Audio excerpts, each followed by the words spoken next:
This Roblox player took the blame for a fight that he did not start. He was suspended, he lost his place on a team, and his record followed him for years. Everybody believed him instantly because he was the bigger brother and he never said one word. Why he did it and what it quietly did to his little brother is something you need to hear. Nate was 14 and he had a little brother named Charlie who was only 11. Charlie was small for his age, quiet, and he had just started at the same middle school. Nate had been protecting him since they were tiny and he had never once thought about why. When Charlie fell off his bike, Nate carried the bike home so nobody would ask questions. When Charlie broke a lamp, Nate told their mother that he had knocked it over himself.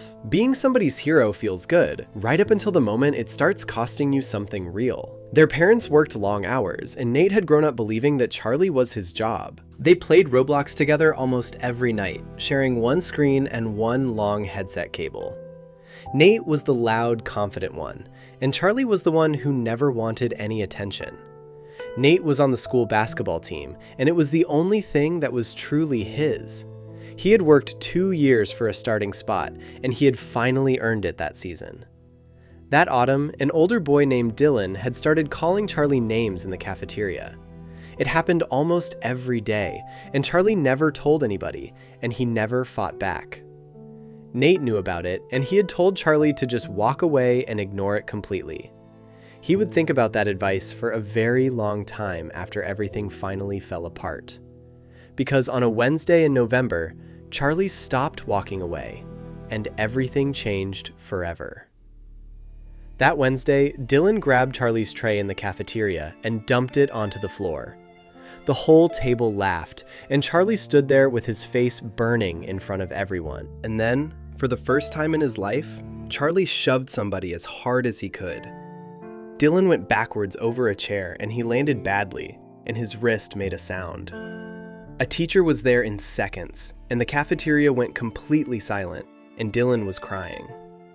Nate had just walked in through the far door, and he saw the last 2 seconds of it. He saw his little brother frozen there, white-faced, with 100 people staring at him. And before he had even finished thinking, Nate heard his own voice say, "It was me." He said it loudly, and he said it clearly, and every single adult in that room believed him. They believed him because he was bigger, because he was older, and because he sounded certain. Nate did not decide to lie, and that is the part that people never quite understand. His mouth moved before his brain did, the same way your hand moves off a hot stove. Here is something real about older siblings that explains that exact moment better than anything. When you grow up believing that somebody is your responsibility, protecting them stops feeling like a choice. It becomes a reflex, and a reflex happens long before your brain has time to think it through. In that second, taking the blame felt exactly like love, and it felt like the bravest thing. But a reflex is not a plan, and Nate had just made a decision that he could not undo. Because the lie was finished and believed before he had even understood what he had done. Nate was suspended for 5 days, and the suspension went straight onto his school record. He was pulled off the basketball team for the rest of the season, 1 week before their first game. His mother cried at the kitchen table and asked him over and over why he had done it. And every time she asked, Nate had to tell the lie again, in more and more detail. He told the principal, he told the counselor, he told his coach, and he told his friends. Every version had to match, so he built a whole story that had never actually happened. Here is a real fact about lying that scientists discovered by watching what happens inside the brain. The first lie sets off a small alarm inside you, in a region that handles fear and guilt. But researchers found that this alarm gets quieter every single time that you lie again. Your brain adapts to dishonesty, so each lie feels easier than the last one did. They call it a slippery slope, and it is exactly how one small lie becomes a very large one. Nate felt it happening, and the worst part was that lying was becoming genuinely easy. His friends stopped inviting him out because a suspension makes people look at you differently. Dylan's parents wanted to know why a 14-year-old had pushed their son over a chair. Nate had to sit in a meeting and apologize for something that he had never actually done. Meanwhile, at home, something much worse was happening to the little brother he had protected. Charlie stopped eating properly, and he stopped sleeping, and he stopped talking almost completely. He would lie awake, replaying that cafeteria over and over until the sun came up. That is exactly what unresolved guilt does to a kid, and doctors have described it for years. It steals sleep and appetite first, and then it pulls a child away from everybody around them. Nate watched his brother shrink week by week, and he told himself it would pass eventually. But one night he walked past Charlie's door and heard him crying into his pillow at 2 a.m. And that was the night that Nate understood what his big brave lie was actually doing. Nate sat on the end of Charlie's bed and told him that it was finished and handled. He told him to stop worrying, to eat something, and to let the whole thing go completely. Charlie nodded, and he promised, and he did not get any better at all after that. Because you cannot talk somebody out of guilt by telling them that their guilt is unnecessary. Guilt does not listen to logic, and it does not disappear because somebody else took the punishment. Their mother started asking questions about Charlie instead, because she could see something was wrong. She asked Nate directly whether something else had happened, and he looked at her and said no. That was the lie that hurt him the most, and it was the one he never forgot. Nate tried twice to tell the truth, and both times the words died in his throat completely. He was not only protecting Charlie anymore, he was now also protecting himself from having lied. That is the trap of a cover-up, and it closes very quietly around the person who built it. Here is something genuinely important that I need every single person watching this to actually hear. Taking somebody's punishment is not the same thing as helping them, and it is not the same as love. You can love a person completely and still let them face the thing that they actually did.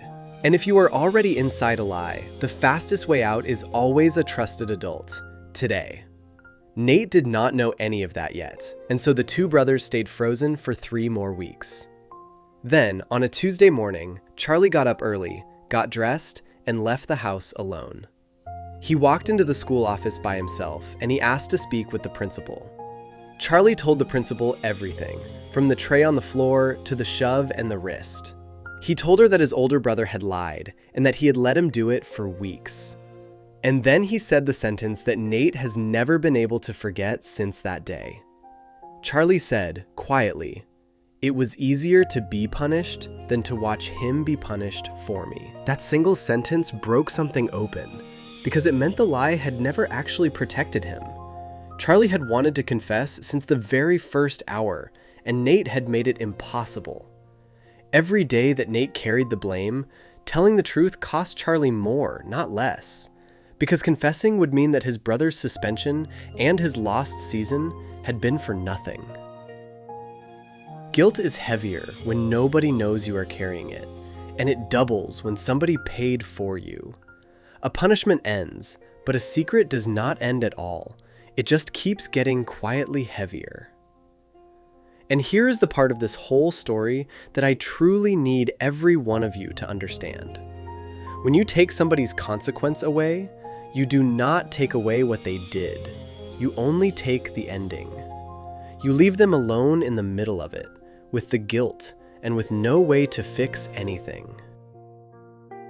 The kindest thing is almost never the thing that makes the next 10 minutes feel easier. The school handled it the right way, and both brothers finally sat down in the same room. Charlie apologized to Dylan directly, and Dylan admitted what he had been doing in that cafeteria. Both of them faced real consequences, and both of them started seeing the school counselor weekly. Nate's record was corrected, but he still had to answer for the weeks that he had lied. He sat out the rest of the season anyway, and he decided that was completely fair. Lying to a principal has its own consequence, and Nate took that one without any argument. Charlie started eating again, and sleeping again, and slowly he started talking at dinner again. Their mother said the strangest thing, that Charlie seemed lighter after being punished than before it. That is what carrying a secret does, and that is what putting one down finally feels like. The two brothers played Roblox again, and for the first time, they talked about hard things. Nate learned that protecting Charlie had never meant standing in front of every single consequence. It meant standing beside him while he faced one. which is a completely different kind of brave. He also never again told his brother to just walk away from somebody who kept hurting him. Then, one afternoon, months later, Charlie broke a window with a ball in the neighbor's yard. He walked straight to the door, knocked on it, and told the neighbor exactly what he had done. Nate watched from the sidewalk, and he understood that this was what protecting him should have looked like. Have you ever taken the blame for something that somebody else in your family actually did? Tell me exactly what happened down in the comments below, because I really do want to know. If you watched all the way to the end, then you already know what real protecting looks like. Subscribe so you never miss another story that keeps you and the people you love a little safer. Take care of each other out there, and I will see you again in the very next one.